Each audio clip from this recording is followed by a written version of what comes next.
Go live. Let's go live. How's everybody doing tonight? I have had a busy day.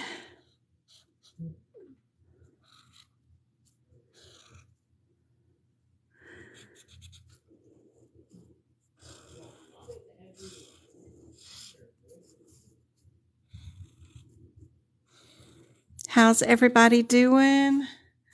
I am officially done with the lab and path section. I took pictures of every page today. I got them posted up on the server. I just have to create the Etsy link, so that's the last thing I got to do for lab and path. It'll be up tonight. But my mom drove there, so that gave me time to take all those pictures and then get them uploaded to the server, and then I drove on the way back home. But everything's well, doing good. I'm down 8 pounds this week because I've been watching myself because of that blood pressure, so I've been doing so good.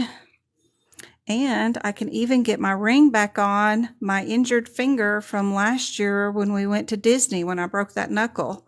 So I was like so excited. I was like, oh yay, I haven't been able to wear it in a year. So it's the first time I've been able to get it over my knuckle that I broke. So yeah, that's cool.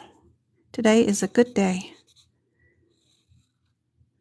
So blood pressure was good. It was high when I got there, but it went back down. It went back down. I just get nervous. I get white coat syndrome. I don't know if anybody else does. But last week it wouldn't go down. So now I'm starting on this medicine section. I'm on page 699 right now. Just starting to highlight some guidelines and things that are in parentheses that might be important for us. And this will be my last section. Well, I got to do Appendix A, and then I probably ought to do something for Category 2 because we've got a question, a practice question that dealt with one Category 2 or 3 codes. So I've never done those sections before, so maybe I'll do those after Appendix A. And then we'll move on to diagnosis code book. But yes, blood pressure's been doing good. I know I didn't mean to worry everybody. I just shared too much information, I'm sure, over the internet. But these were the blood pressures today. Pulse is still a little high, but look at that, 129 over 82, 128 over 81. And look at that pulse, 85. That's good. I think, didn't I have one that was like, look at that one, 129 over 69, but the pulse is higher, so that's good. I just stay away from the energy drinks, drink nothing but water, and yeah. I don't know what's going on with the camera. There we go. Yeah, blood pressure's much better, much better. I've been eating these smoothies with the bananas, just if I wanted any. That's got a lot of vegetables in it. It's all chopped up in there, so it looks kind of gross, but ate a whole week of that and playing games at night with the boys. And that's been, we even played that one, the Mimi game. So spending some time with them every night and then eating healthy and staying away from any sodas or energy drinks or anything. No coffee, no tea, nothing. Down 8 pounds and doing a lot better. So that's good. That's good. And was productive today. So all better. No worries. I'm going to stick around. I just got to be good.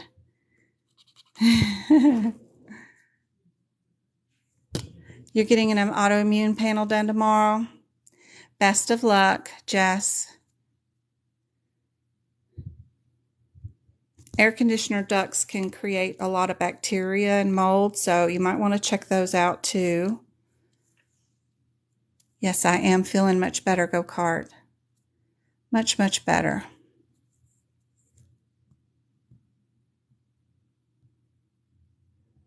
So I will have, thanks, Trish. Hey, Jess, you're new here. It's good to see you. I hope I can help you. Hey, J-Rod, doing much better. And user 940, thank you. Didn't mean to worry you. Hey, Go-Kart. Yep, I am feeling better. Ooh, my immunizations, man. I got a lot of info written in there. Oh, Lord. That's a lot. That's a lot of info. Oh, let me go grab the Correcto bookie here. I'll be right back. Where is the correct book?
Sorry, I just rolled into the house from being gone, and I realized when I saw all those notes, I'm in the 2021 CPT book. This is the 2022. I took it with me to the doctor's office, of course. So I didn't even have it out of the car yet. Good gracious. I'm updating notes from last year. But my lab and path is all done. And now I'm moving on to the medicine and lab and medicine section. Yes. Here we go. So I'm all scatterbrained. Trying to fit everything in today. Hey, Miss Edwards is here. I'm going to see you first thing in the morning too. We're going to do tutoring. It's awesome. Good to see you. Thanks, Sanchez. Me too. Me too. So I'm working on the medicine section. It will be my next one. I'll post the lab and path up tonight because I'm almost done with it. Just got to post it. Yep. It'll be up tonight on Etsy. I have it all done and in fact loaded 2 sections onto Etsy, but then my internet cell phone service cut out on the drive and then I got busy and then I drove home. So I've got 2 sections of it posted. It's going to be 4 downloads because it's such a big section. And it's all copied, watermarked, and ready to go. I just literally walked in the door from going to the doctor's office. So I just got to finish that and get it posted. So it will be up tonight. Absolutely. I'll get that done. Got a lot of do nots here. Oh my. Where's my pens? I mean, I took pens. I put markers. I took everything with me and was working in the car. I was sending pics out showing I was working away. Where was that? Yep, that was me on the drive to the doctor's office. Our rocks. We have a lot of desert out there. Lots of rocks. Lots of rocks. So we got to mark my do nots. Where's my red pen? There we go. There's my red. I already saw some reds. Saw some U's. There's some do nots. So right now I'm on page 721. I was in the totally wrong book a minute ago. Just coming in and grabbing a dang book and start updating it. So I'm just marking all the do nots in red. And then I'll mark all the do's, like this U's in blue. I like the ones that don't have caps, although they write thicker. I like the other ones that have that don't, but I use them so much. I take off all the Sharpie print that was on them because my oils take it all off. But the ones without the caps write a lot thinner type of ink, which I like better. I don't like it so thick, but I hate dealing with the caps too. So, I don't know. I guess it's all... I've gotten better at not losing them and keeping them all together. But I like any of them as long as they just work, for sure. Each. We got the add-on, so this one will be a time since it's an each. Of course. The only ones we multiply times anything have the word each in them, and they have that plus symbol in front of them. We would not times this one, a 73 times 3. We wouldn't do that. It's just the ones that have the plus symbol. A lot of people come out of classes and courses not even knowing that information, which is super helpful to know, especially during the exam. If you have a code that has times 3 by it and it doesn't have a plus symbol for it and it doesn't have each inside the code descriptor, then no, that's a bad answer. You can eliminate that one from your list of possible answers to help you out, for sure.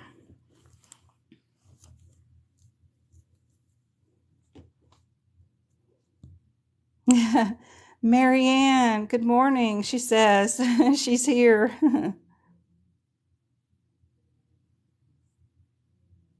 I'm not the best. You're the best.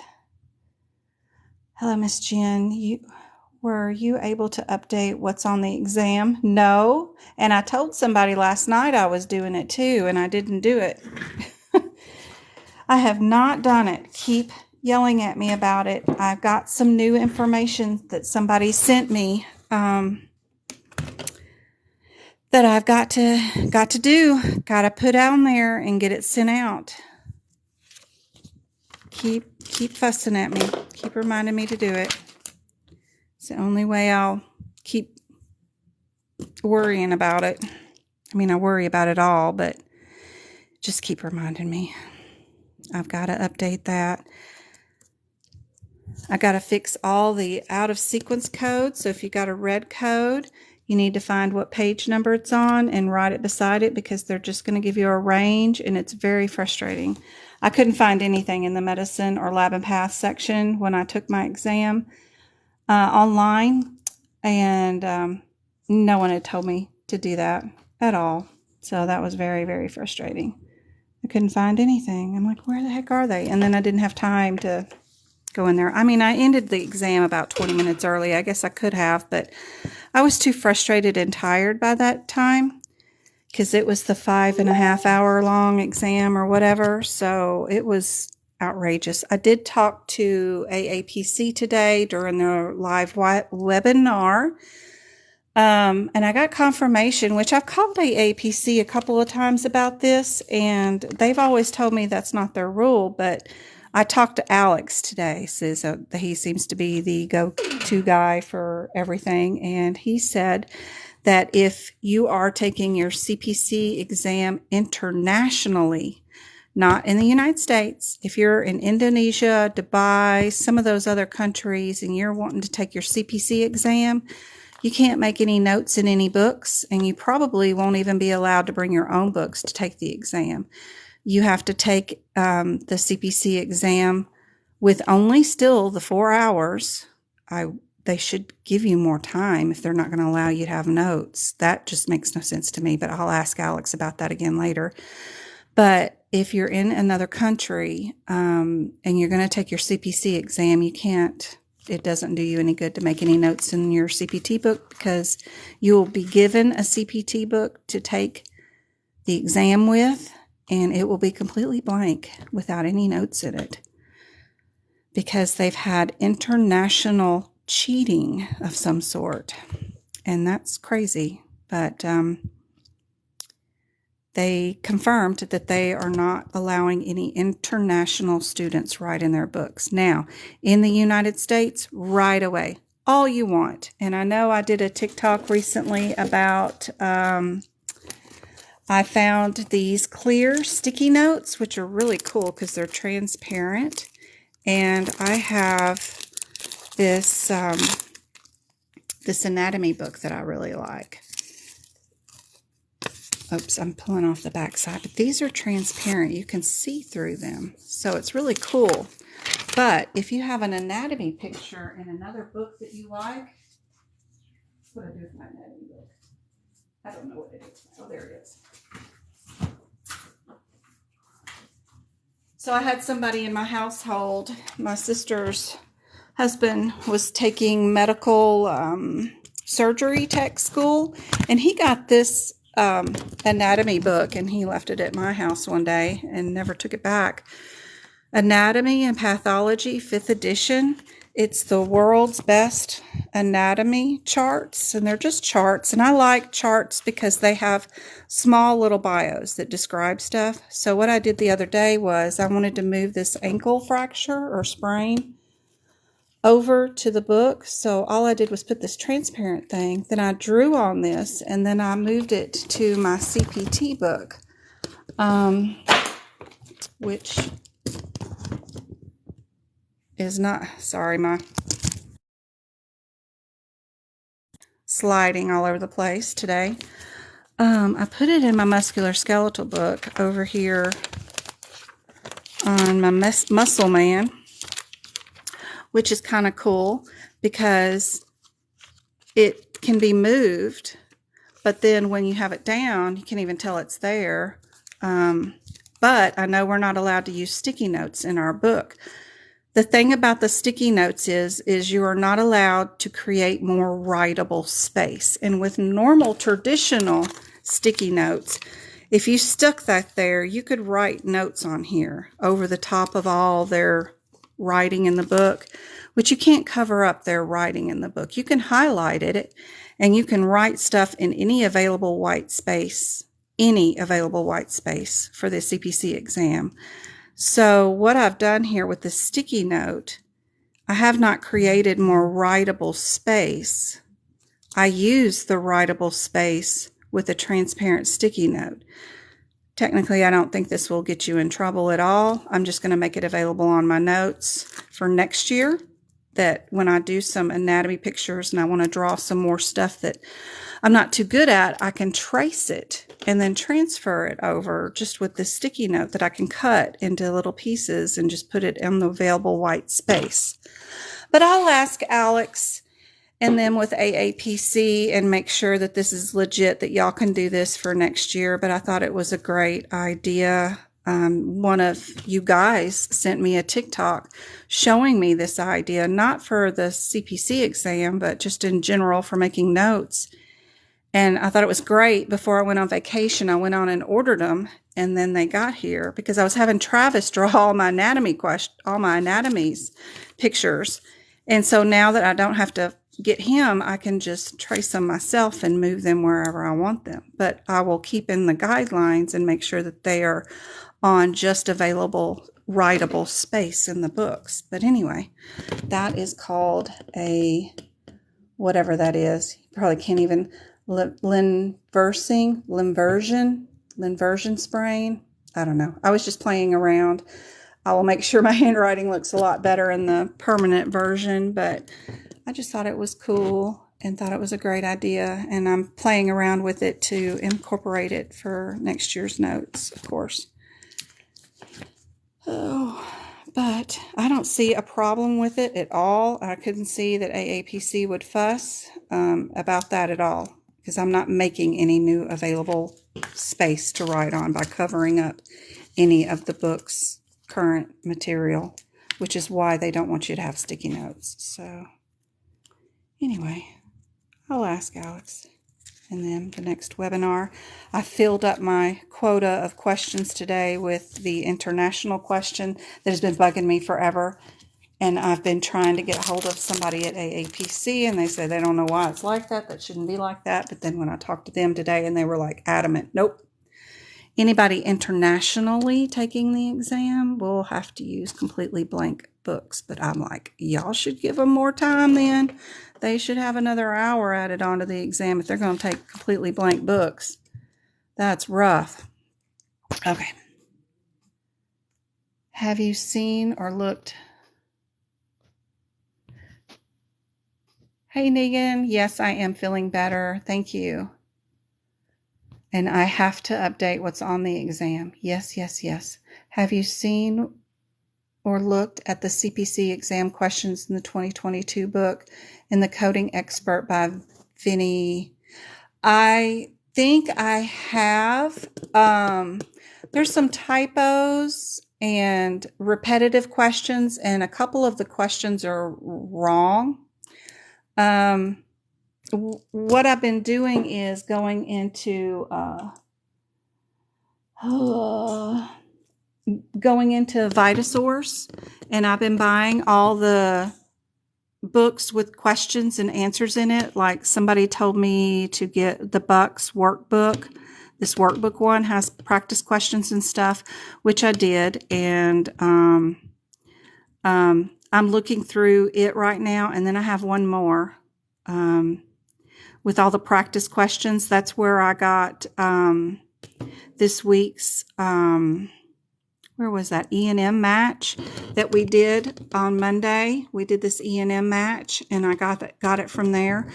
I'm going to have to start paying some franchise things, or I need to redo the wording on some of this stuff. But I am looking into other stuff, other things with questions and answers in them so that I can see if they're worth buying, because I can rent them from here for a month or two. And then if I want a printed copy, I can get a printed copy. But I'm working on looking at some of that stuff. The reviews I've seen on that one just seem like it's not been professionally edited with a professional editor. And I think if it's just somebody that copied and pasted a bunch of practice questions from Quizlets onto a page and is selling it as a book, is probably what's going on. And since the reviews seem to tend to be that way, I have no idea. I haven't audited it, and I don't know the author. But any practice on any kind of questions that are A, B, C, and D will help. Even if a few of them are wrong and you figure out they're wrong or they're repetitive, the more questions you can practice, the better. It's just be wary of stuff that isn't professionally published through a publisher, that an author is just bundling it and selling it on their own. But it seems to be Quizlets questions, which you can find online for free too. But, I've seen one or two that have like 600 questions in it. I'm interested in those too. But for right now, I'm sticking with the real publication ones from real published publications, if that makes sense. And then I'll go to individual people that are publishing stuff out and see if there's anything that I can share that's helpful from them. I don't want to share their work. I want to make sure that they get credit for everything that they publish, of course. But I'm looking into it all. I've always got 10 million things going at once. And, I'm anything that has a lot of questions in it that are ABC formatted in their medical coding, in that general area, wonderful. Just be careful with that particular publication. That I think there's a couple of them that are wrong and a couple of them that are repetitive, but you know, heck, it's 500 questions, I think, or something like that. That's great. It's wonderful. It's fine. Whatever. I think just which book? Where did you get that book from? My book? The anatomy one? This was from a school that somebody was taking for medical surgery tech in my house. So it was 10 years ago, but I still love it. Medical's The World's Best Anatomy Charts. It's the 5th edition. I think it's great because I like little bits of information. I don't like a lot of information. And, you know, all these cells and stuff, and then it has just one little paragraph that goes with it. So I don't need a whole book telling me a bunch of stuff. I just would like one little word explanations. But this one's available too on Etsy or Macari or Amazon. They all are. The book that person was talking about was on Amazon, I think. If you just type in medical coding, I got coding questions into Amazon. I'm sure you get all that up. They've got a ton of them. But I think a lot of people were talking about that one that's the $25 one. This one right there, because it's the cheapest, because most of them are around $50, and it has 600 questions, does it? Yeah. If you read the reviews and stuff, and you'll see that one, it might have 600 questions in it, but I don't know how updated it is, and I know some of them are wrong, and some of them are repetitive, but the same question over again. But still, I think it's, 600 questions. There's got to be something in there that's worth the value. I don't have it, but anything will work. Anything. I like this one. This one's interesting because it's 22 and 23. That's cool. What kind of questions could they possibly have for 2023? So it just gives me a little pause too, like, what could you have there? But I am finding out that if you don't get your books, your HitPix book, your CPT book, and your diagnosis code book directly from AAPC, you are at a bit of a disadvantage for a couple of the questions. So the more questions I get from AAPC directly, and then finding out where the answers are directly related to the AAPC versions of those books because that's where they get their questions from. So it's not a lot of questions, but you may find less than 5 that you just can't answer if you take a Bucks version in or something like that in sometimes, because they get their answers directly from their own writing in their material. But I'll talk more about that as we go on and I find more examples.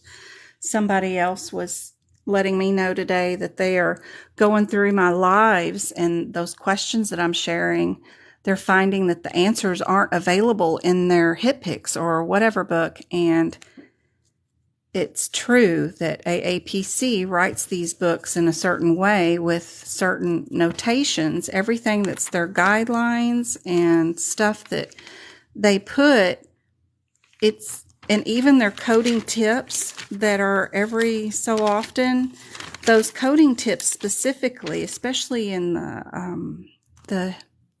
the digestive system, they have this coding tip they keep saying over and over again. There's 2 times they said the same thing over again. Ends up being a coding question. Well, if you don't have their little coding tip, which you wouldn't have if you didn't have an AAPC version of these books, then you might miss that question. So it's about a modifier with something, one of the hernias in their section. So it's not a lot of questions, but if you fail the exam by 1 point, it could have been something avoidable if you'd had those AAPC versions. So if you're planning on taking anything next year, like 2023, and you're just now getting into this coding, I'm going to start recommending that you get your CPT books directly from AAPC, your HitPix and your ICD-10 for sure. And I got mine from AAPC. I always order my books every year right after tax returns come in. So I go on and order ahead of time. I've already ordered for this year for next year's books so that I don't have to worry about it. So let's see. I'm going to go over here to that. I'm bringing up some questions right now. Yeah, Alex is nice. He was squirming in his seat today trying to answer my question without calling people cheaters. He was having the roughest time. You could see him going, oh, crap. How do I say this nicely? How do I say it nicely? But yeah, he had to say it.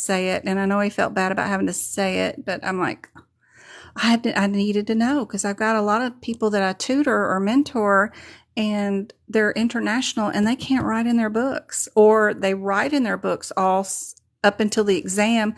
Then they get their exam letter that says, okay, your exam is in 2 weeks. You're going to come here and do this. Don't bring any CPT books. We have your books for you. What? They don't know ahead of time. So that's crazy. You can get them from the Optum site. Thanks, Twinkle. That pretty cool sticky note. I know, right? I got it from Amazon. I put the link in TikTok, and I put the link in our study group. So if you go to our study group on Discord, if you haven't done that yet, let me know. I can show you how to get there. And you go to Exam Day Prep. Right there is the link to the sticky notes that I bought. I got 500 of them. I got 1 million of them. I should probably give out some. But they're right there somewhere. And you just click on that and go there. So sorry, I put it under Exam Day Prep. So if you have not joined my study group, guys, this is crazy. Our study group has many people in here that can help and answer questions before I can even get to it. But look at all these rooms I have. I have CPC exam questions, what to expect on exam day, E&M resources. Even if you're going to take a different certificate like CRC or CCS, I have those practice exam question rooms. Got anatomy rooms, CEU rooms, Discord tips, of course. Practice code, if you ever decide to take that, job resources. I was just posting in there this week about some legitimate places to send emails looking for a job. Just a lot of things. So if you're not a member of our Discord group, you can join. The link also in TikTok, if you go to my TikToks and you come to the translucent tracing hack right there. That's my TikTok that I just did. If you go to the comments right there, I've got the link to the sticky notes right there. Here's the link, and you can just copy it and paste it in there. It's right there too.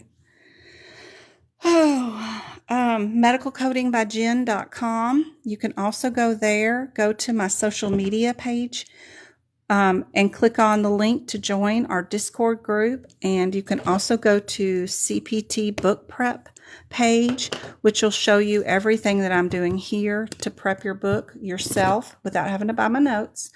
You can click on each picture and it'll tell you the instructions and what I'm doing and why I'm doing it and how to fix up your books even without buying my notes. So please go there if you want to. But I don't know how long I've been chatting away, but let's get started on some practice questions too. Inversion, yeah, I can't even read my own handwriting. Thank mamas. I tried answering before this TikTok on that book. I noticed the answer was wrong. Yeah.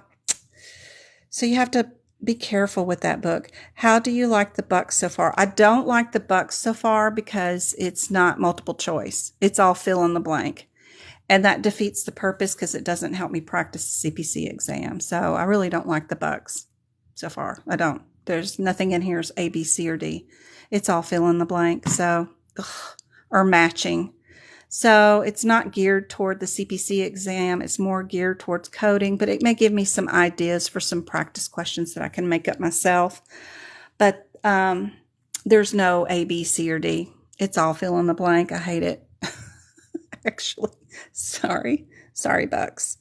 How many sections of the CPT ICD do you have notes for? My classmates and I want them all, Jess. Okay. I have everything but medicine. Appendix A is done for last year, which hasn't changed any for this year. But I have all of the CPT book notes available for E&M all the way through to Lab and Path will be posted up tonight. So they're all done. On my website, Medical Coding by Jen, in that store, I have a complete book of all the HipPix notes you need for one price. I think it's like $16.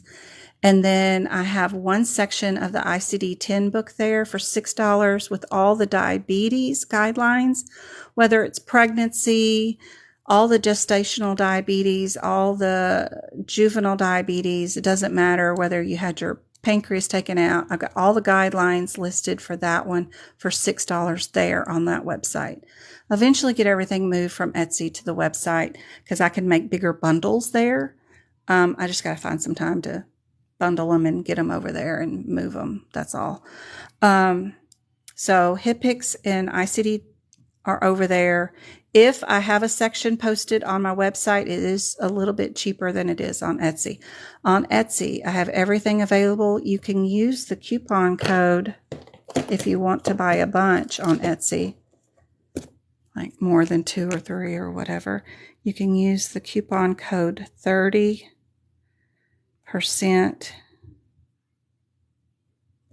Jen at checkout, and that'll take a bunch off if you want to buy a lot of them. Even my own website won't hold all the megabytes it is to do 1,000 pages all in one download. So I'm figuring it out. I'm trying to find a way to get it to where y'all can just do one whole purchase for all of it. But I'm only one person. And I'm trying. I really am. I'm on page 721 right now is what I'm staring at. Echo card. Looking for school here. D loves you, boo. Don't do any school. You can pass the CPC exam and you can sit and take the CPC exam without a course. I have not found a course that prepares you for the CPC exam. Unless you're like a really good, I can read a book and know everything that's in that book. Some people are bookworms and can really do it. But if you need to do things to learn it, no courses are going to help you. I've only met one person in a year that was happy with their $3,000 purchase of a course, or even $1,000 purchase of a course. That was happy with the course and felt like they learned a lot. I give out free courses 3 days a week, 2 hours each time, Monday, Wednesday, Fridays. So I just recommend self-studying. Hang out with me. Join my study group. It's free too.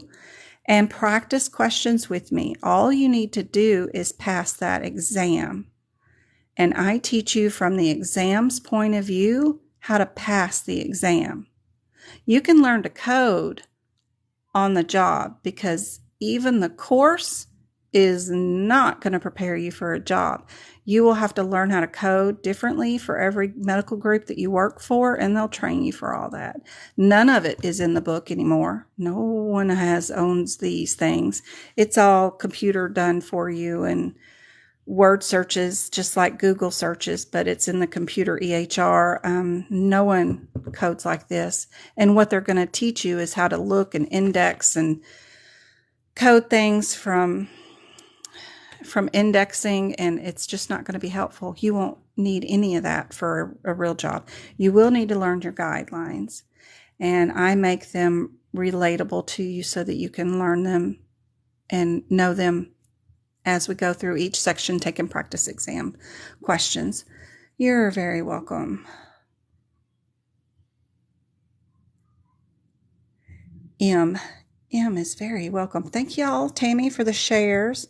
Yay, questions. Yes, yes, yes. What was the link to get the book highlight info? What link? What was the link to get the book highlighted info? I don't know what you mean. Miss Rue, the book highlighting info? Did she mean the link to the Amazon purchase? I'm sorry, I'm lost. PYE, you're welcome. Am I allowed to use last year's books for this year's exam? Absolutely. My rate, Rex. Absolutely, yes. Hey, Coral Pink. Good to see you. Retaking Sunday again. Just enjoying your vids. Thank you so much. I hope you hear something that makes a difference. Hey, Jess, thank you. Great to hear. So ICD-10 and HitPix is on your site. Yes. CPT is on Etsy. Yep. There are some CPTs in Etsy too. I just haven't moved everything over there yet, but there's a few of them over there too. But you cannot find my HitPix or my diabetes notes on Etsy. They're on the website. I don't mean to make this confusing. I swear I don't. Lab and Path is my lowest, and I need work on that. It is everybody's lowest. If you get a 50% score on Lab and Path, I think you're passing that section. It's rough because it's not always the test that they're doing, because they have the test in there multiple times. It's how they collected it. Did they do an essay? Did they do an analyzer? Did they do direct? Did they do a probe? It's not the test itself. It's a different thing. So a lot of times when you're looking at the question, you'll think strep B, and you'll pick the first code you come to that says strep B. Well, that's not what you need to look for. You need to look for, was it an immunoassay or was it a direct probe? That's what you need to look for. So I'll help out with that. No school. I am still taking it only because I didn't listen and I didn't want to waste the money. Oh, if I'm planning to get a CRC, what do I need to do? Just the exam and the practice exam? Yeah, just buy the opportunity to take the exam. Get your practice exam questions. I have them too. So it's up to you if you really want to purchase the practice exam questions, because I have them and you can tutor with me and we'll go over them, or you can watch my lives and I'll eventually get on to them and I usually try to do those on Friday nights. I do a couple of risk questions every Friday night because I know people are transitioning into that one too. So I wish I found you before February. I retook this course just to get certified because I took it back in 2014. Yeah, and you don't even need the course to get certified. That's the hard part. We can take our highlighted books. Yes, I hope so. If you, pretty girl, you are in the United States. If you are in the United States taking the CPC, AAPC exam, or any of their certifications, you take your own books. You are responsible for getting your own books, and you are more than welcome to write in them, highlighting, as long as you are not creating more writable space. If you make a mistake and you need to white out something you wrote in, you can absolutely do that. Just don't write over the top of their printed material in these books. I underline and star stuff and I highlight it. And you can add notes underneath the codes and stuff like that. Any available white space you can write on. Just do not create new writing space, meaning don't white out this whole page and make it a note page. That's a no-no. Anything else is fine. Hey, Deals, thank you. What a blessing. I'm going to join your group. Yay. Awesome. There's so many people in there too to help. You were speaking about how your books is highlighted. I was. Etsy, maybe. Oh, on, okay, maybe now I know what you're talking about. On my website, medicalcodingbyjen.com, which is right there. This is the social media links. So this is our Discord group. All you got to do is click on that tab and it'll take you right to the Discord group. Just be sure and download the Discord app, set up your account ahead of time, and then come here and click on that. Now, if you want to go to my page where it says CPT Book Prep, just hover over this. And just to become a member is all you got to do is sign up, log in. That's all. I'm not tracking you. I couldn't tell you how many people are on this website, so don't worry about signing up. Just if you really want to communicate with me, it is nice to have your email address in case you email me or I need to send out. If I send out everybody like a free section of notes or something, if you put in a fake email address here, you won't be privy to the free stuff, but whatever. You can absolutely sign up with whatever you want. But this CPT book prep page right there has everything I'm doing to my CPT book. And all you got to do is click on the picture and it'll tell you what I'm doing, why I'm doing it, and why it's important. Then, let me see if I can't remember how to go back. Oh yeah, I just got it. Okay. And then down at the bottom of this page, I have ICD-10. I have anatomy, how I fix those. ICD-10 ideas for you. And then I have my one sheet guideline that makes the guidelines like for sepsis a lot easier. Except for you can't read my bubbles because the dang green is an awful color. I got to redo that because I can't even read what I typed. It's ridiculous. But anyway, you got the 4 things to write down beside the diagnosis code A41.9. You will be asked sepsis questions on your CPC exam. If you write these 4 examples down right beside that CPT code, or ICD-10 code, sorry, you'll be ahead of the game because all you got to do is match sepsis with no organ failure. Okay, we're only doing this code. If we had septic shock, then great, we're going to do it this way. So I try to make it a little easier for you. It's just I get crazy with my colors and fonts, which I shouldn't do. I just need to make it plain Jane. Plain Jane, no colors, be a whole lot easier. But all that's free for you there. And it's all repeated and posted in our study group. It's just this is a more condensed all in one area location for you. I'm sure all these pictures and more are on our website or our study group site in Discord because I get crazy with the pictures and sharing. Okay, but we got to get some questions done. How long have I been chatting away? Where's my twinkle? Okay. I got Intigmatary up today. I think it was something about TikTok I've been looking for, but no notifications. Oh no. You can watch her videos on YouTube. Yep. They are all on repeat. If I do a live on Monday, by Tuesday afternoon, the live is posted onto YouTube for free, and it's all under Medical Coding by Jen, and the links are on that website.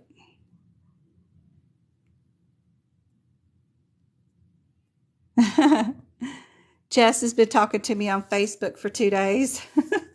I've got so many that are emailing, Messenger, Facebooking, you name it. However I can be reached, I'm being reached. But the names are all different. So Facebook name might be something different than the TikTok name, and then the email name might be something totally different. So you have to forgive me if I don't remember who everybody is instantly, but I know who you are.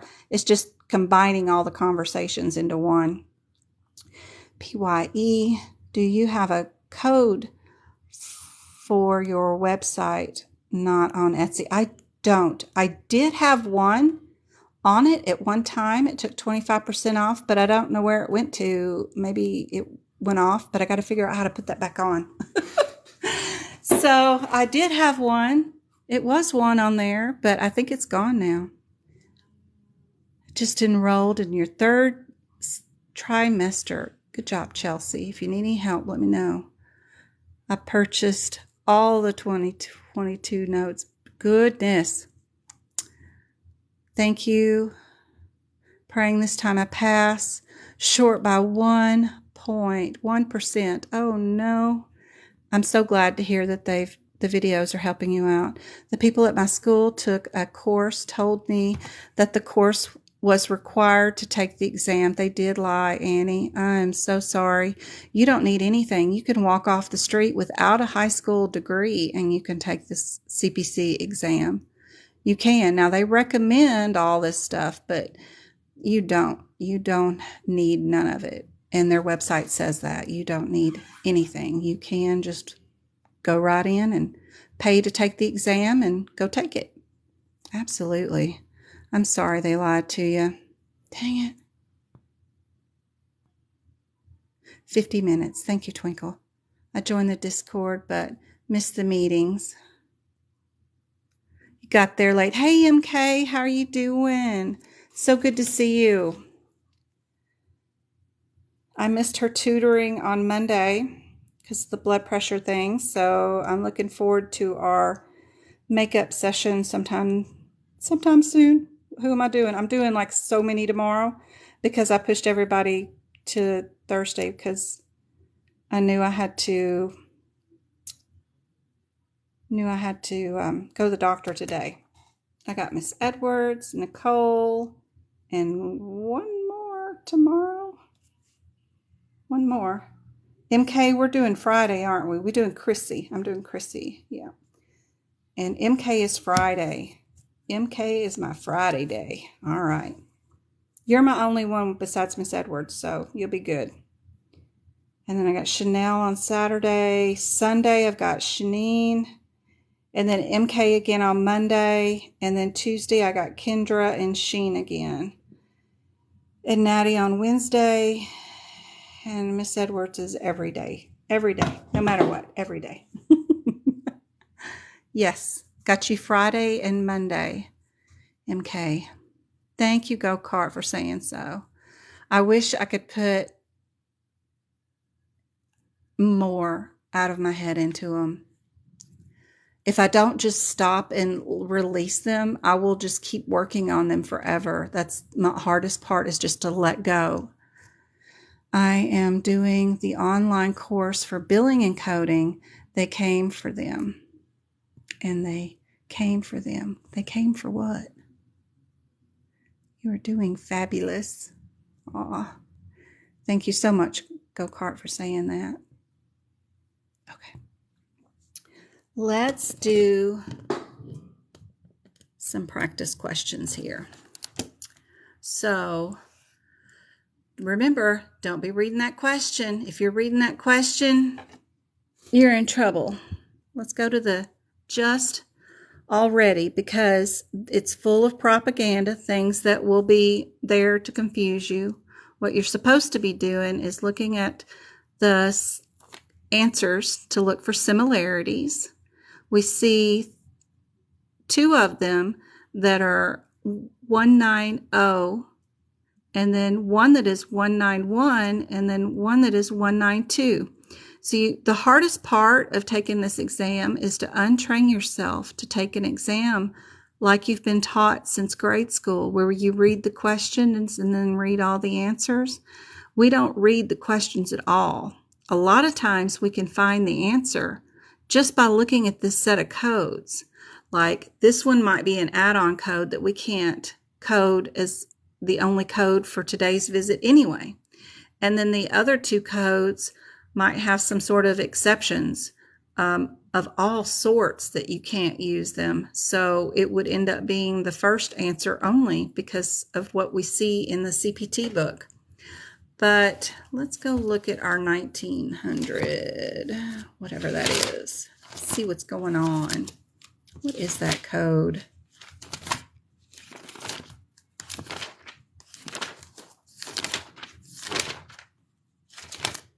Nine.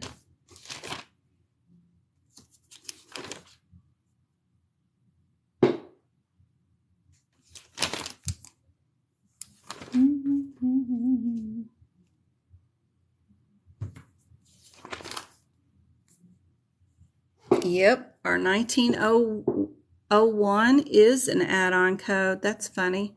I didn't mean for that. So we know we can't use that code as a possible answer. It's got the little plus symbol in front of it, so you can't use that one. So it has to probably be the puncture aspiration.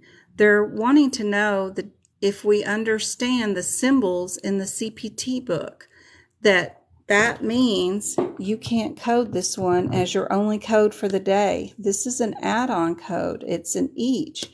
It has to be used with its other code, which is its parent code. I call it mama code. So this will take care of the puncture aspiration of one cyst.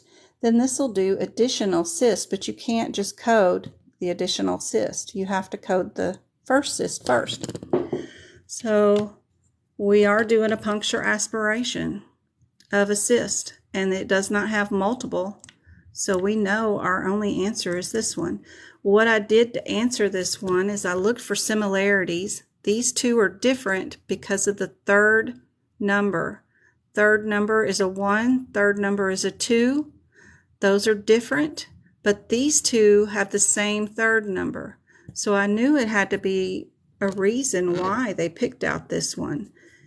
And it's only to know the difference between those two codes. Yep. Let's go to our next question. Let's cover that up. So what do we see that's similar here? What would you keep? What would you throw away? What code are you going to run to first?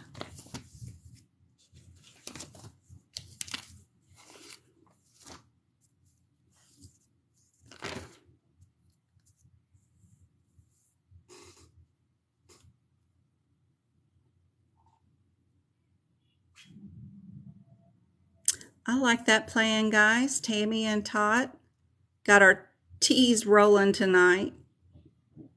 What's our differences between those?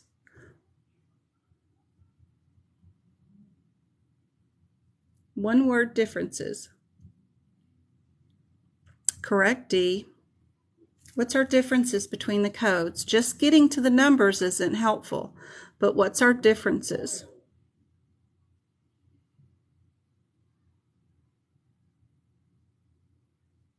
Yep, A and C. We're going to keep our A and C. One of them is,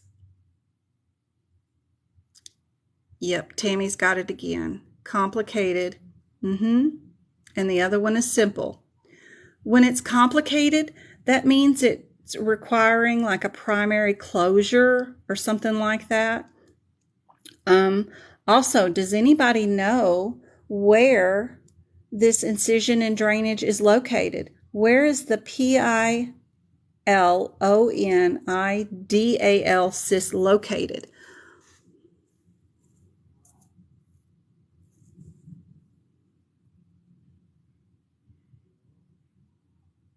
You are getting better. Good job, Tammy. Does anybody know where this cyst is located? Backside of what?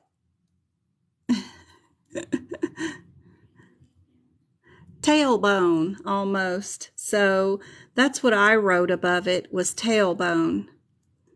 Because, yeah, tailbone. Rosa got it, what I was thinking of. Top of the butt. Annie got it too. Just for reference, sometimes they ask those kind of questions. But let's see, we are doing a IND on that cyst. Did they say anything about a closure?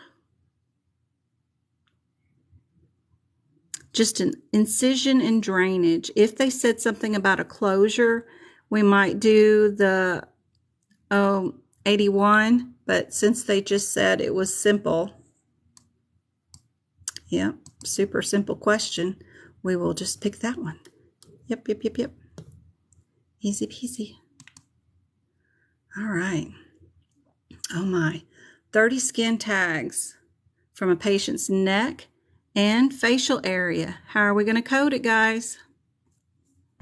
Are we in the...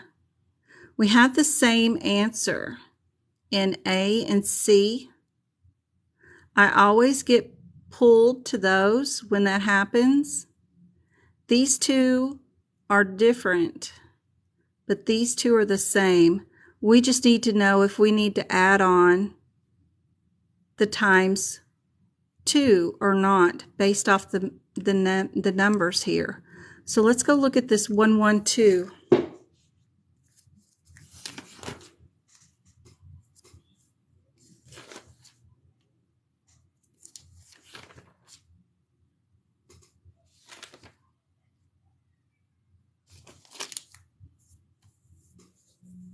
How many does it cover? This covers just 15 of them. We have 30. Our 01 covers just 10 more. If we covered 15, we have 15 left over. How do we know we can add times 2 for the 15 we have left over? That's cool.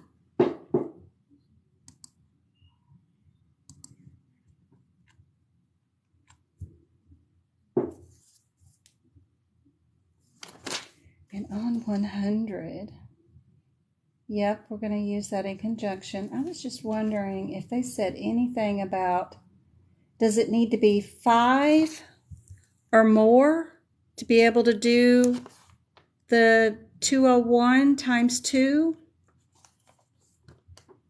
But that's a really good example to write in to your CPT book. 30 skin tags, neck, face equals this answer. If you could write that down somewhere like this, I have 30 lesions equals this and that. That's so cool. 16 lesions equals just this and that. Just keeping a little chart going, then you can just find the answer while you're there during your exam and move on to the next question. You don't even have to think. Or part thereof. Yeah, but I was just wondering, I know this takes care of 10. That gets us to 25. What if we only had 29 skin tags? I wonder what it would be. Could we bill the times again? For each additional 10 or part thereof. Very cool. Does that mean we still get to do the times even if there was just 11 more? Like, what if we had 21 lesions? So you do your 200 and then you do your 201, but you still have one more little lesion left over. Would you do another times 2? I'm just curious. I'm curious. What would 21 be? Or part of. They need to explain that some more.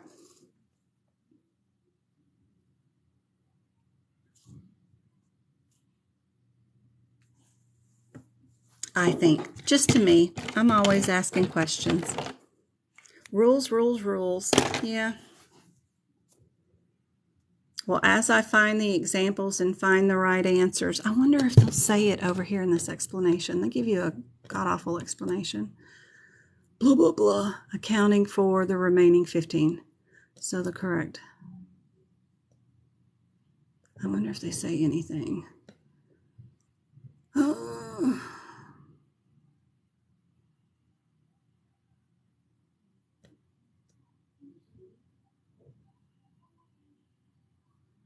Yeah. We know that that's not incorrect. I'm just curious. There was 21. What would be the answer? I don't try not to assume with coding because you never know. All right. Let's see. We got 2 with the same answer again, and the only difference is do we add a 50 modifier again? So 19,307, what's going on there?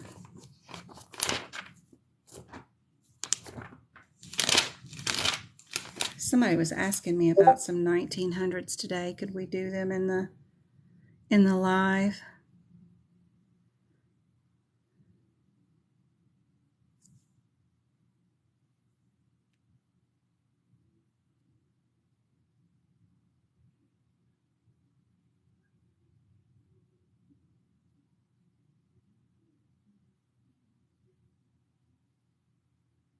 So these mastectomies here, would we add the 50 modifier? If you're going to read anything, skim from the bottom up. It's more helpful because the front is blah, blah, blah, blah, ton of crappy stuff, but we are doing bilateral radical mastectomies. Then she also goes in and does bilateral implantation. Woo. Yep, I like B too. B is our answer. Good job, guys. Good example to write in there. All you need is bilateral modified radical mastectomy, and you can add that codes right there with the modifier as an example on that available white space underneath. Good example. Note in book says mod 50. Good job. It's good notes. Good notes. Makes all the difference.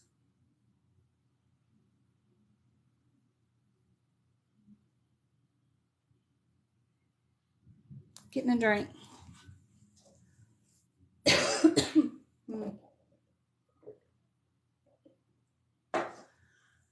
Okay, that's better.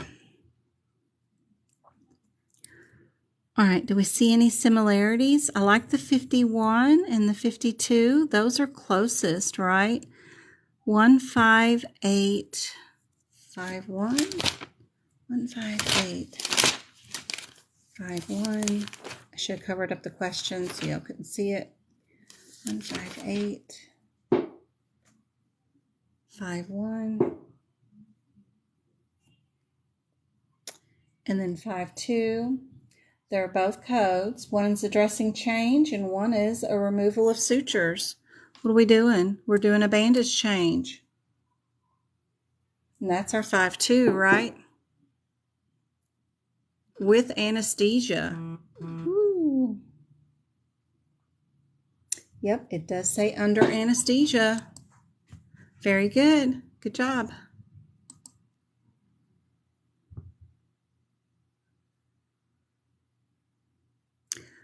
We need, I like the 20 and the 21, right? 14020. 14020.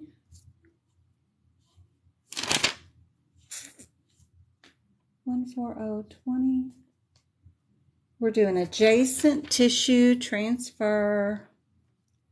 Oh boy, oh boy, oh boy. We're under 10.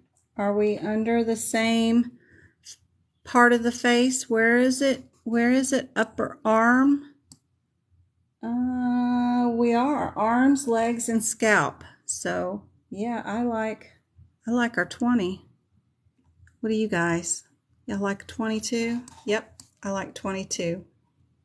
Remember to have beside every single one of these codes on page 110 of the CPT book, don't forget to write on codes 14000 all the way down to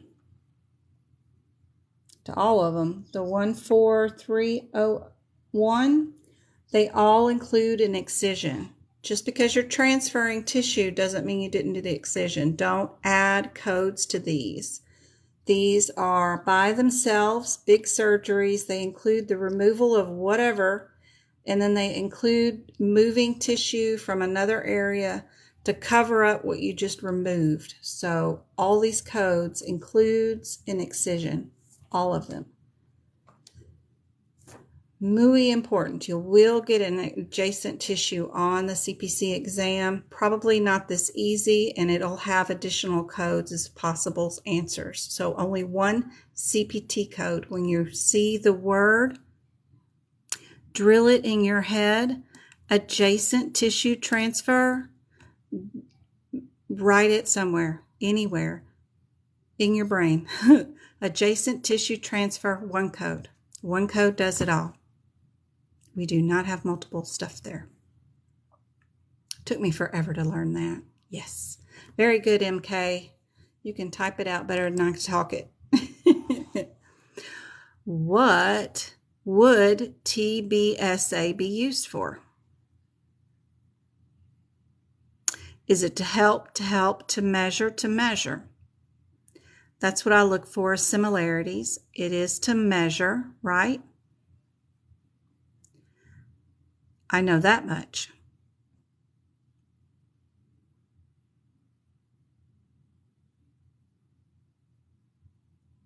Correct, it is D. Total body surface area. Total burn surface area. More likely. When a skin replacement surgery is performed, what is included?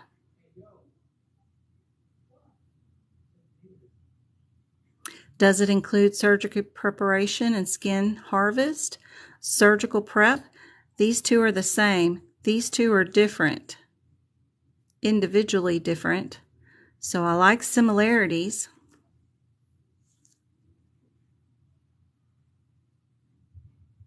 When you're doing skin replacement surgery, it includes prep and harvest. Prep, placement of skin substitute graft.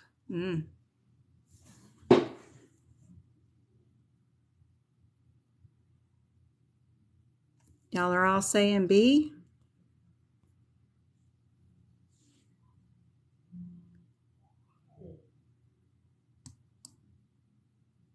Correct. We can find that answer on page 110, just in case we wanted to go there. It is all right there, right with the surgical preparation codes. Very good.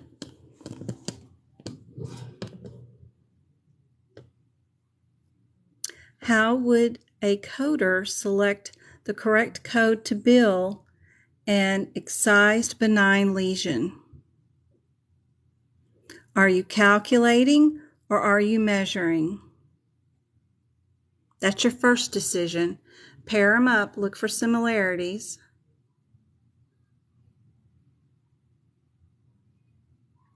Are you doing minus or plus? Same thing here, plus and minus.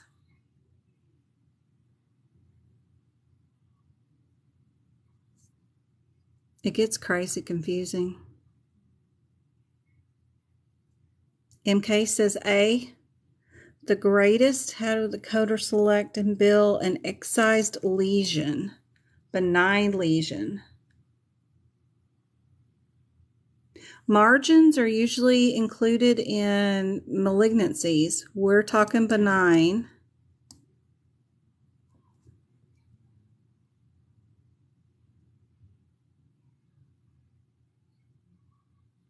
right? Do benign lesions need margins?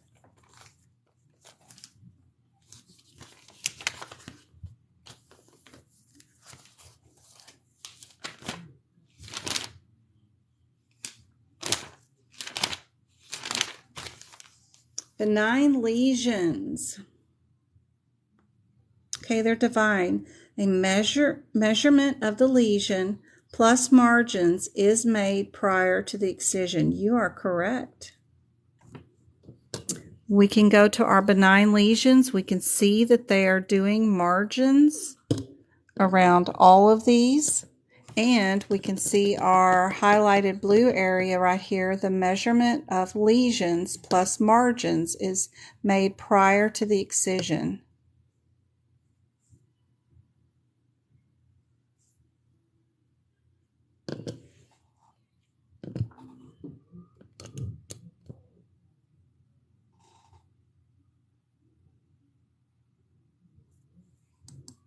I talked you out of that one, MK. Or wasn't it? It wasn't MK. Rosa came up with the D because I talked her out of the A. But yes, you know I'm on page 101, and that guideline is right there in the middle of the page. A lot of people get confused and associate only the margins with the benign or with the malignancy lesions.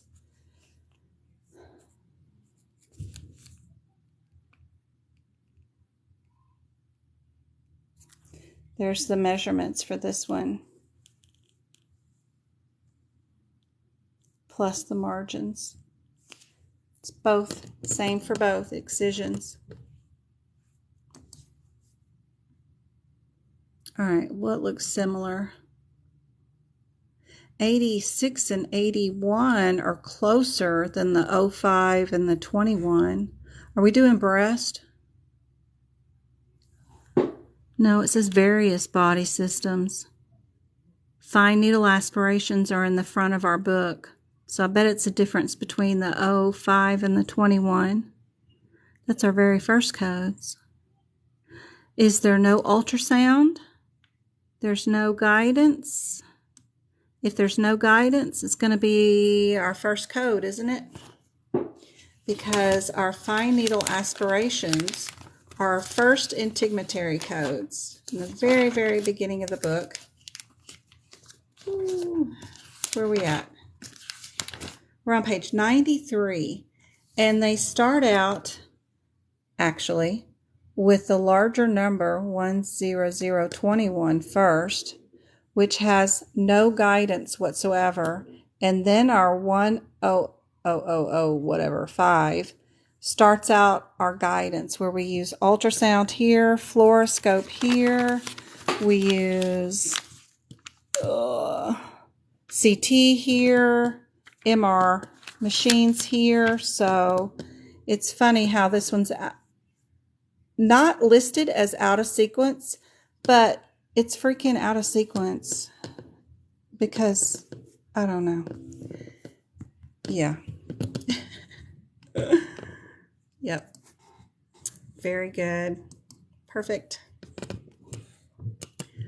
1700s. Oh my, these are always the challenging ones because the CPT code descriptor is so funky on this one. 17000 RAKs. Do we see any modifiers that wouldn't go here?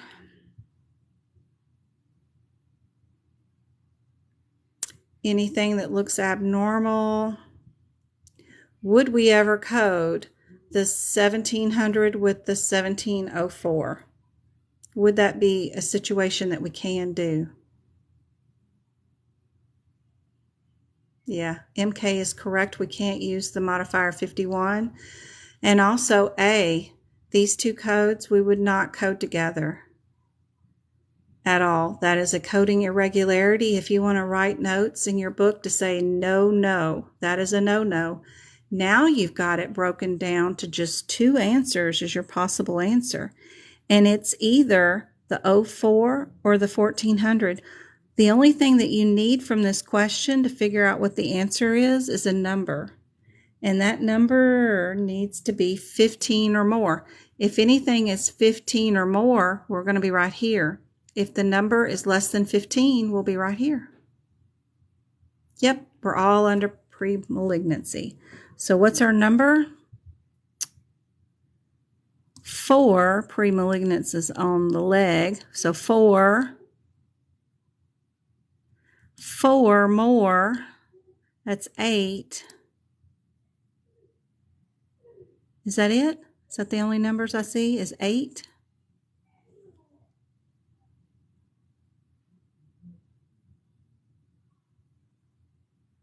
Yep. So this will do how many lesions? This will do 1, right?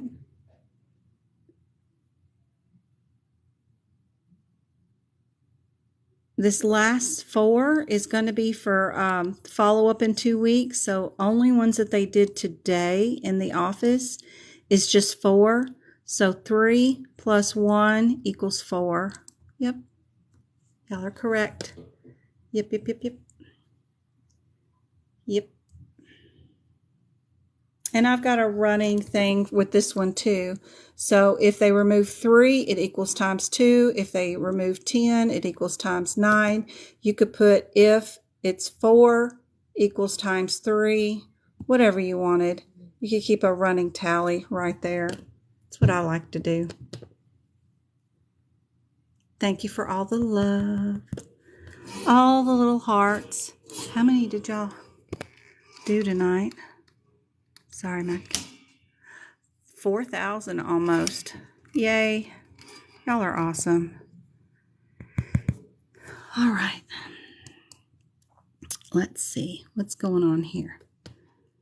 So looking for numerical similarities. I like the 40, the 60, and the 80.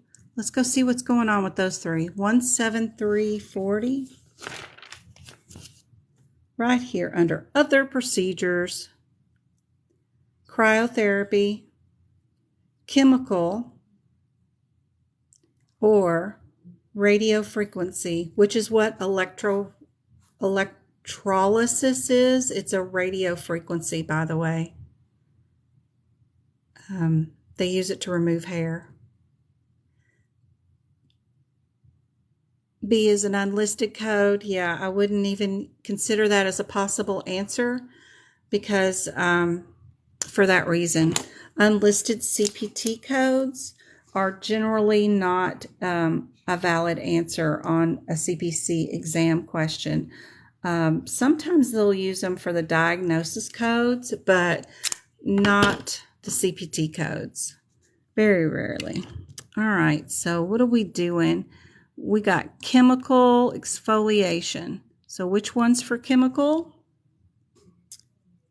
That's our 60, isn't it? Yeah.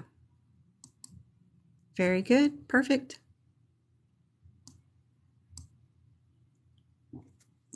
These are from AAPC, by the way. So let's see. We are doing, they're all in a row. 80, 83, 86, and 88. So let's just stick it out and go see what they all are. 1, 5, 7, 80. Yep. We got total.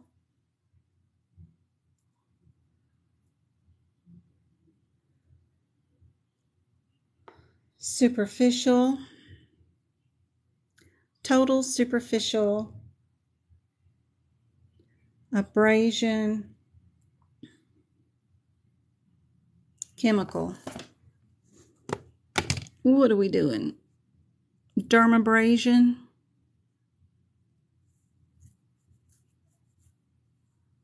Of the entire face. We're going to take some sandpaper and scrub the hide off of her is what we're going to do, right? Dermabrasion of the entire face. And what's another thing that they say they have right here?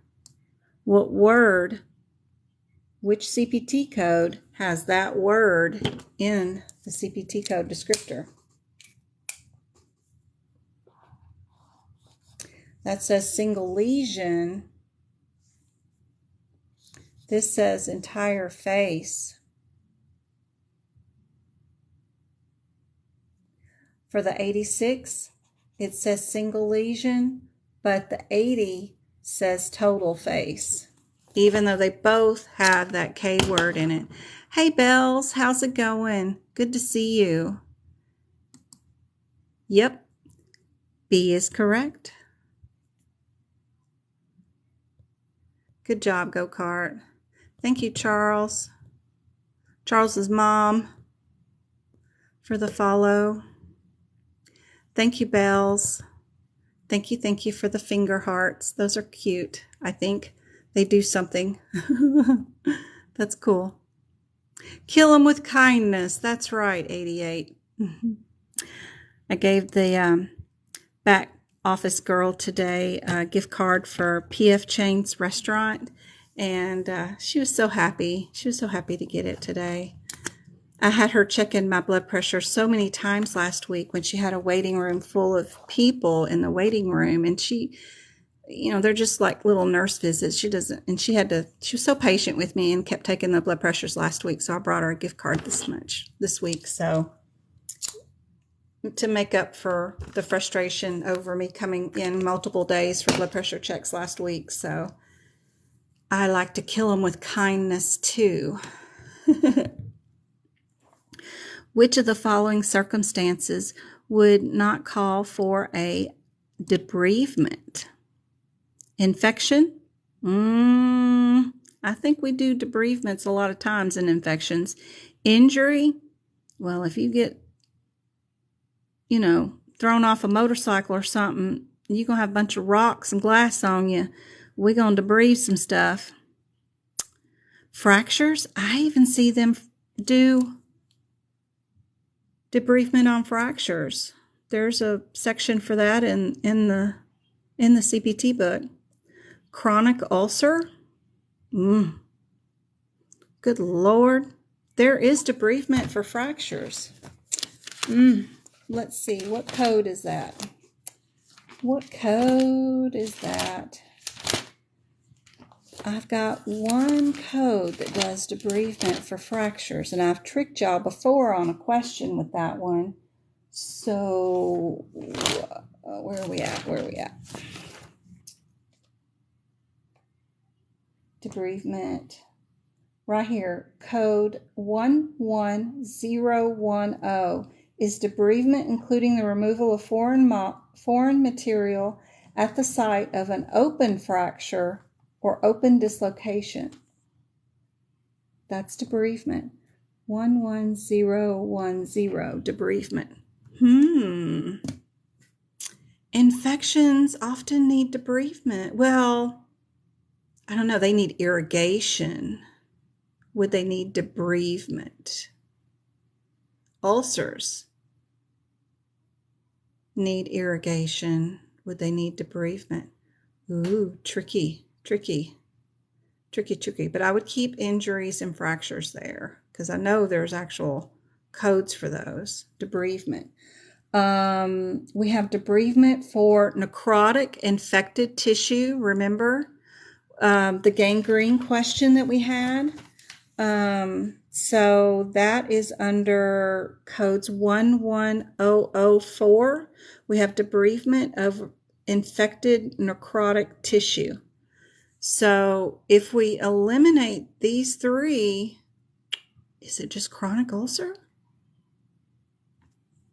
See, we can do debridement of necrotizing dead skin. I consider that infected because they got gangrene. But do they just call that necrotizing?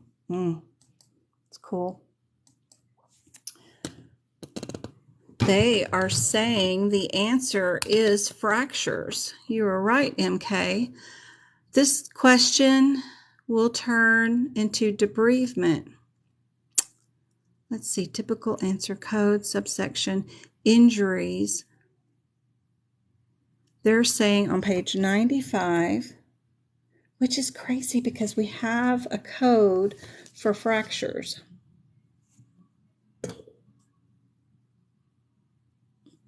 They're saying where? The answer does not mention here. The one answer not mentioned here is fractured, as it is typically not needed, not 100%. We have a code for debridement.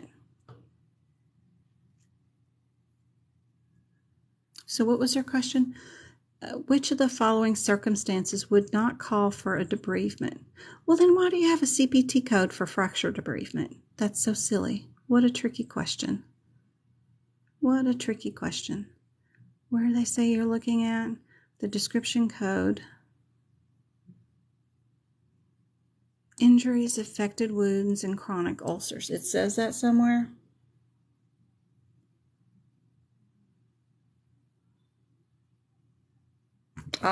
This is what they're looking for right here. Excuse my notes and the bleeding of my pens going through. Sometimes I write too much. So right here, they're talking about this statement right here. These services, find a good pen. Ooh. These services may be reported for injuries, infections, wounds, and chronic ulcers. That one sentence. And see, if you don't have the AAPC version of this book, you might get a different wording. But we have a debridement code for fractures, debridement of removal for open fractures. So very confusing question, but if you have that one sentence in your CPT book, that's the sentence they're quizzing you on. Oh, Lord. Lord help. See, I'm a numbers code lady, and I'm thinking codes. I got a code for fracture. I got a code for wounds. I got a code for infections and injuries. I even have one for fractures.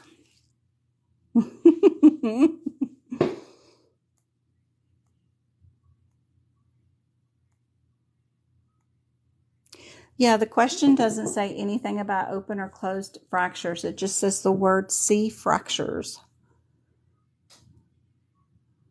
If the fracture doesn't state that it is open, you assume it's closed. Closed fractures could get infected and need debridement. I've seen that in clinical times too. The bones don't mend well and they rub and they get infected and the leg swells up like a big turnip. It just deforms the whole skin and everything. And we had to open them up under anesthesia and do a debridement IND. It's awful mess in there sometimes. Heck, even a hip replacement can get infected. But anyway, yeah. This one I would have missed on the exam 100% because I couldn't have picked an answer. I would have, as I know, there's codes for debridement of all those 4 answers. But now that I know that this is the sentence that they are quizzing me on, and it's only about this sentence, I know where to find the answer this next time I see that question, and I would not miss it again. It's cool. I love seeing something new. Okay.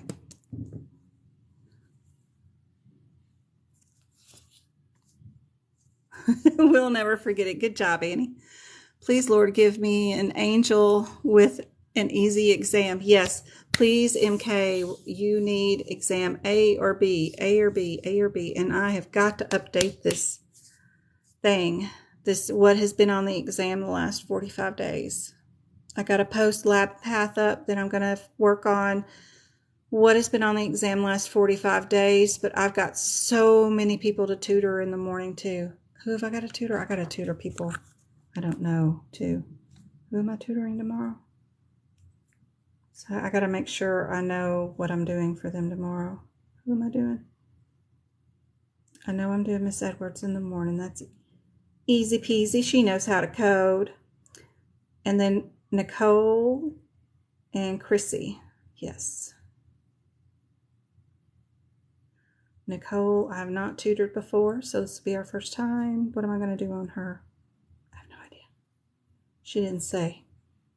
So Nicole, if you happen to be around, please let me know what sections you would like me to prep for your tutoring. And I know Chrissy, just everything and anything that we can do. She's probably at work. She works two jobs and has kids. So she's at work. She's not on, but bless her heart. Body areas. You're welcome. Oh, that's for you, MK? You want to do anatomy? Yes, Travi. Do you think when you get the chance, do you think you can make one of those Baby? with your blender? Yes. Okay. You know you have pizza in there left over from last night, right? Yeah. Yeah, I did not feed my kids because I was gone all day. And they're circling like vultures. And anatomy. MK. Y'all don't forget on Etsy, if you put in the code 30% Jen, you can get 30% off of 2 or more items, I think. Still. All right, got you down, MK. We're going to rock it out on Friday, right? Friday, yes. Okay, next question. What are we doing? 47 is in 2. And then they want to know, can we add another code with it? Do we need that? So let's go look at our 5847. 15847.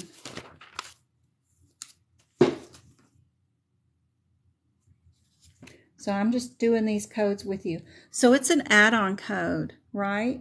So we wouldn't code it by itself. So if you're fancy, you could just click your D and move on to your next question, see if you got it right without looking at the question. But if you're chicken and want to know what the question is first, we got extreme weight loss. Yep. And removal of all skin. So she had this with removal. Yep. We could have just picked your D and moved on. You see how looking at the answers before you even read the questions can make such a huge difference. And not only getting to those codes, please don't forget to actually look up and see what these codes are. Read the description or have your one-word differences. Know that that plus symbol means it's an add-on code. It would never be just the only code you code for that day, whatever's going on. And we saw the and. We got 2 procedures. That's easy enough. I didn't need to know nothing else other than I could have just picked my D and moved on. I didn't even need to read any of the question, but I know it's scary to do it that way. At least, please try to look at the codes first. Even if you have to take a plain piece of paper and fold it when you get to your exam and cover up the exam questions. Even if you're going to take it online, you have to train yourself to ignore the question. Ignore it. Go look at the codes first. It will only make things more confusing by reading the question. Then you're going to go read the descriptions of 4 different codes. Well, you're going to forget the question. Then you're going to go back to the question. You're going to reread it. Then you're going to forget which one was which, and you're going to have to go back to your codes. It's going to drive you insane and slow you down and make this so inefficient. So please look up the codes. Let's go look up our 19 and 20 since they're the closest. 1, 1, 7. And for anybody that's taken this exam before, you know that scenario I just said is exactly how you end up doing it. Going from the book to the question, to the book to the question, to the codes, to the questions, to the code. Oh my gosh. All right. 11719. 191919. Oh, we're in the toenails, right? Yep. Are we trimming them? Are we debriding them? Look at that. You can even debride nails. We know our 50 code is our ingrown toenail. If you see anything that says ingrown toenail, it is always your 50 code. Thank you, Twinkle. We're doing a wedge excision of an ingrown toenail. What'd I tell you?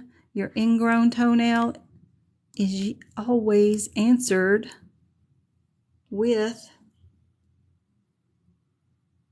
this is already helping my testing anxiety. Oh, thanks, Jess. So just go to these codes, put ingrown toenail right underneath that 11750. Anytime you see a test question with ingrown toenail, we're going to be under the 50. We do have the 65 is also our second code for ingrown toenail, and it says wedge. So 65 is our answer for that question. So we have 2. We have 2 for ingrown toenail. I just get excited. Every time I see the 50, I know it's ingrown toenail. The other ones are debridement. This one's an avulsion.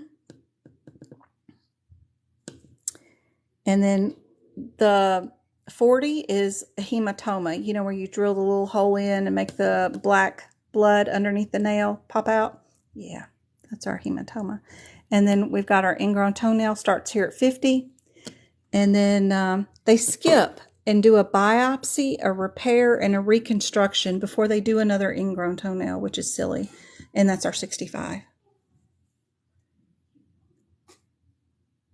Let's see. Let me see. Get back to the question again. Hold on. I skipped it already. Here we go. There is our question. Who undergoes a wedge excision? Wedge excision. So wedge and ingrown toenail is your 65.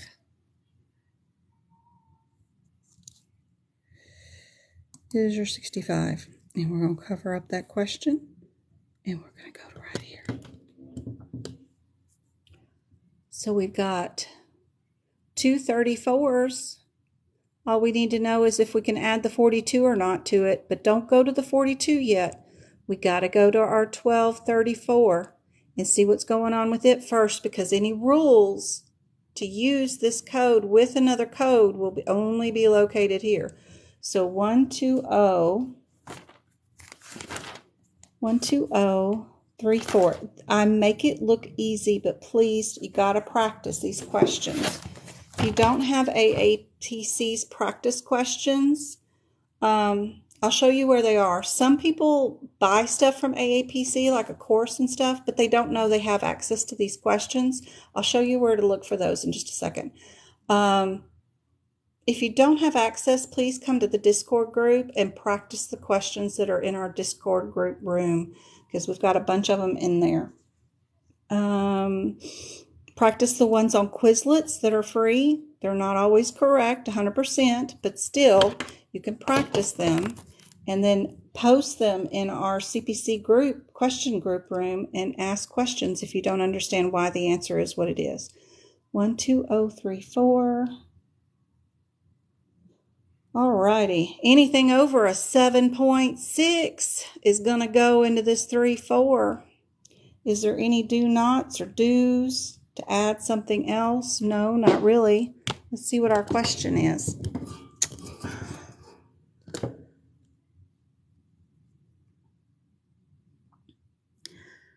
Left arm and hand. Do we do arms and hands on the same?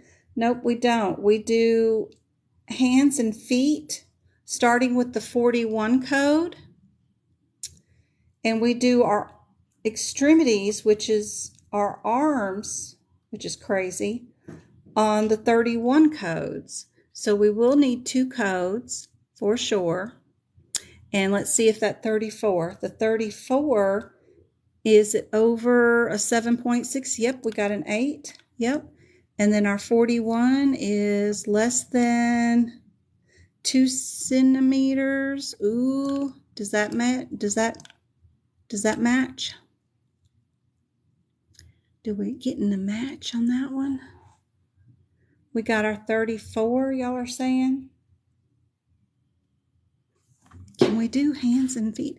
We got arms and hands, and the total size of the wounds, intermediate repair on various wounds of the left arm and hand.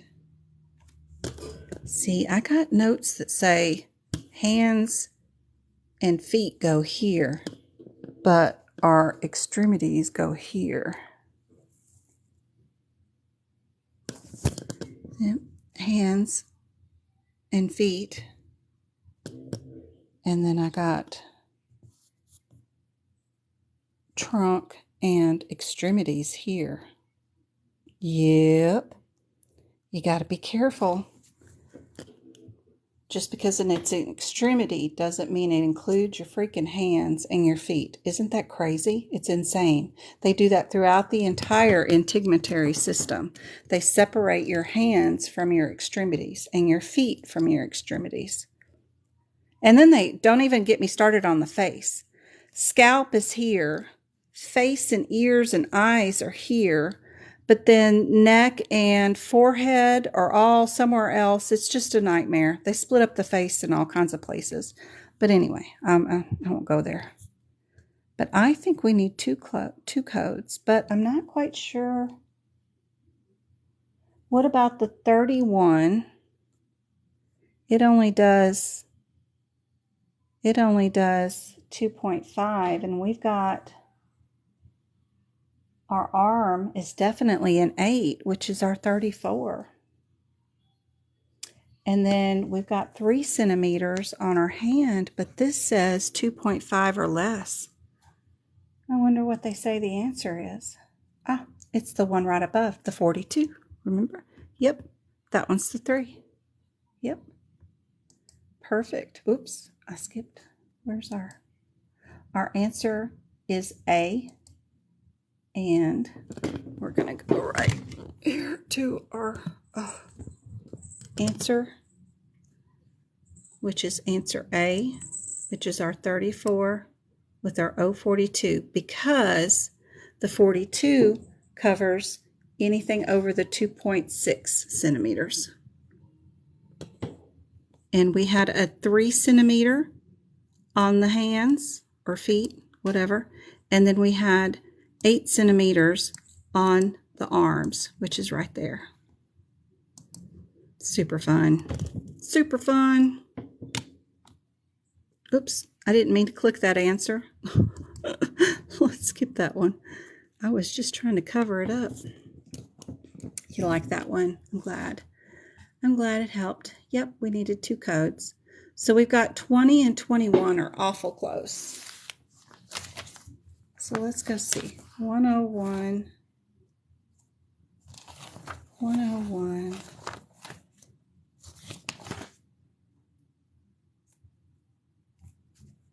20 and 21. We already did this one? I think we already did this one. But it couldn't be. Bigger question. Complicated incision and removal of glass. Complicated. Complicated. I see the word complicated.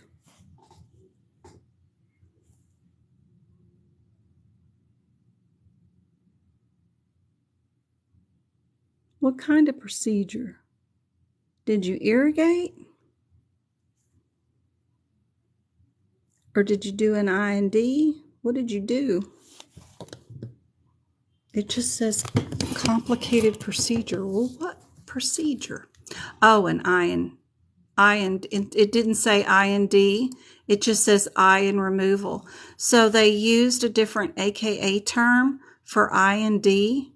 They call it incision and removal, I and R.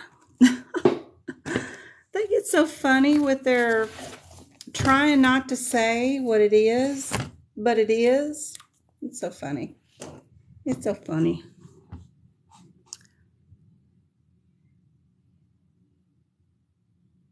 Ten more minutes. 10 more minutes. That was our 21. Yep, glass. I'd hate for them to have to incise and remove glass that way. Just irrigate it or something. Don't pick it out. Oh, I don't know. It sounds terrible. All right. 56 and 55 are super close. 11055, 11055, and 56. How many did we do? 3. Where does 3 fall in line with? And they call them corns. So, yep, and it's in our parentheses that we should have highlighted. So we know our answer is going to be with 3.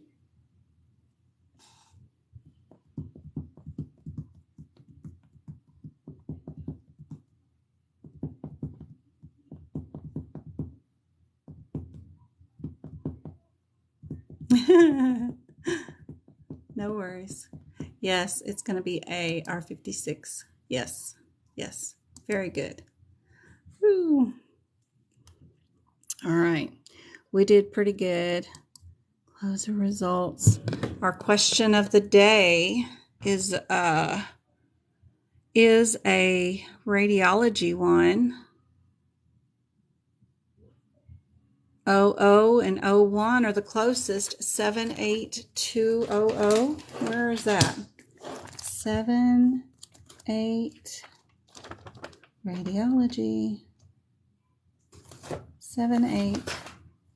Ooh, my kitty cats are starting to swirkle too. They haven't been fed either. I gotta go feed the kids and the cats. Oh, those aren't even relatable, are they? The 76700. 767.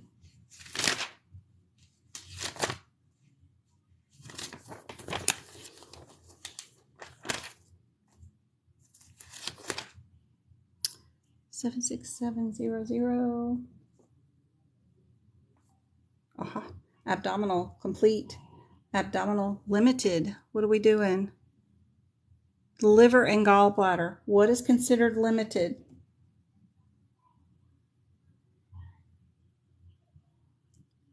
A complete abdominal ultrasound will include the liver, gallbladder, bile ducts, pancreas, spleen, kidneys, upper aorta, and inferior vena cava. So if they are asking for a limited, then they're just doing a single organ or a quadrant. So this is only asking for the liver and whatever. So it's R05. Let's see. Yep, it's correct. Yay.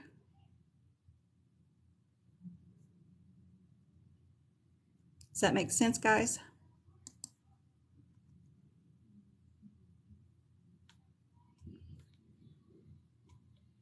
We're on page 549. Big old long explanation. Jeez, Pete.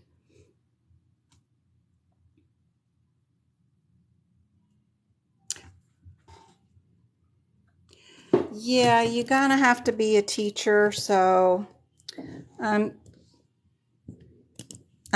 helping you out, guys. So I just didn't have time to prep them and put them into a Word document tonight because I was gone. So normally I have them in a different format than this. I usually have them prep like this when y'all see them during my lives instead of doing it in the quiz. But we just did those live together. So I didn't even know what the questions were going to be. I just didn't have time to prep something. So sorry about that, but I hope it was helpful. And I did learn something about debridement today, that they got a wonky question that don't mean nothing, but foolishness anyway. But that's okay. We'll need to learn the exam from the exam point of view. We're not learning to code from a health plan's point of view. We're not learning to code from medical groups or an insurance policies and procedures. We are learning how to take this exam and pass it from the exam's point of view, and that's what you need to study.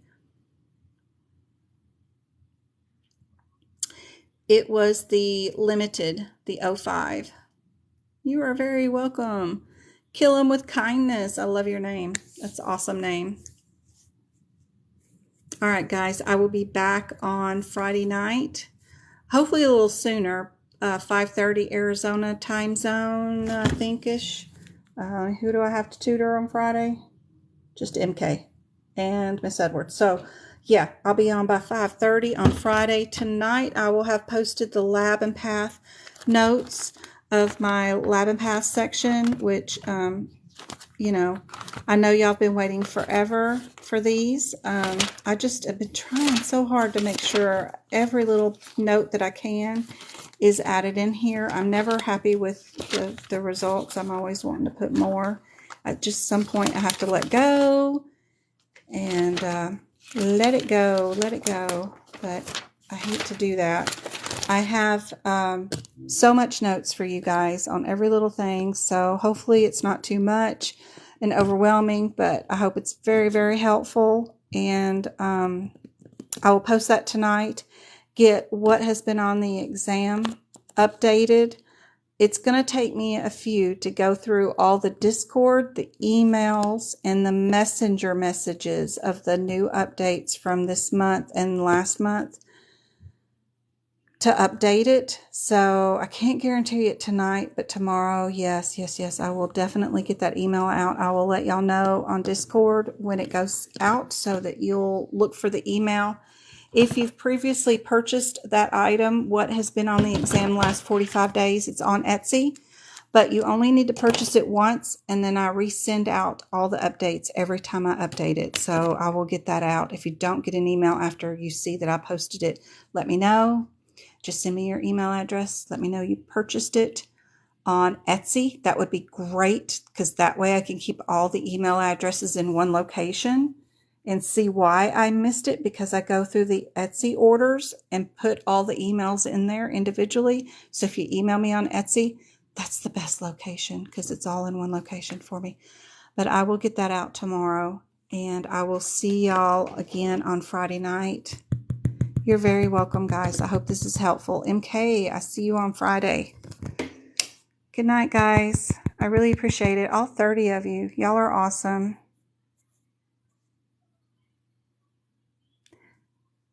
No, you can't, Jess. I'm sorry. But I'll keep posting them.